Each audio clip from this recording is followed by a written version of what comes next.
All right, YouTube, welcome back. Thank you for tuning in on this video.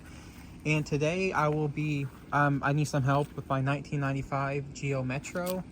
It's also the same as the Suzuki Swift. This one here, it has the 1.3 liter engine, 4-cylinder. Most of these Metros came with the 1 cylinder, 1 liter, 3-cylinder, but this one's the 1.3. And so this is a question I have for you. This is a battery I used to junk it. That battery in there I just got, which is new, but it's been sitting for a few months, so now it's dead.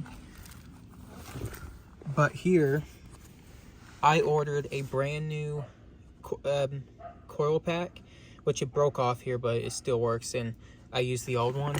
That didn't work. Then I bought a new ignition pickup coil, which is in there, which that didn't work either. I got a new battery and everything, and it just turns over. That's all it does.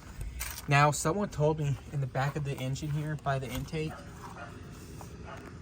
it's like back there and beside it, there's 2 bolts that let's see if we can get them. Boom, boom. They told me to, yeah, there's one, and the other one's right beside, right, I can't really see it. Well, there. Anyways, those are the 2 bolts you have. They told me sometimes those get corroded and it makes the car from not starting. So I took those out, I sanded them, and I put them back in. Still no fire. And pretty much what's happening is I'm getting no spark. The car turns over, it's just no spark. And I'm not sure what is at this case. I checked every fuse there and every fuse underneath the dash. So what happens is if I turn on and put the key on, all the lights go on, but the check engine light does not light up. Yeah, the check engine light does not go up, and this car only has like 70,000 on it. It's my grandma's car, but I'm trying to get running because it's decent on gas.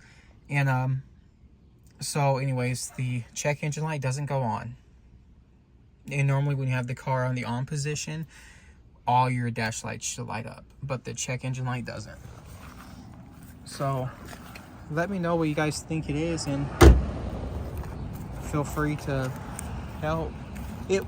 My grandma stopped driving it years ago because it was very sluggish, which I replaced the fuel filter since then, and I also was going to do the fuel pump, but I just never got around to it. And like 5 or 6 years later, I went to start it up and it didn't start. The battery was gone, so I got a new battery. Still didn't start, which it always started up. So I'm not sure why exactly it quit starting. But that's about all I know on it. It's a 1995 model, and this one here does not have a crankshaft sensor. Someone told me check out on the crankshaft sensor. I looked up for a long time to see if it was or what was wrong with it. That's a little off. But this engine doesn't have a crankshaft sensor, just a cam. And it's the automatic transmission. Not sure what else you guys need to know about this, but if anyone has any ideas of why it's not getting a spark, let me know. Just no spark at all. Thank you, and if I get running or try anything else, I'll keep you guys posted.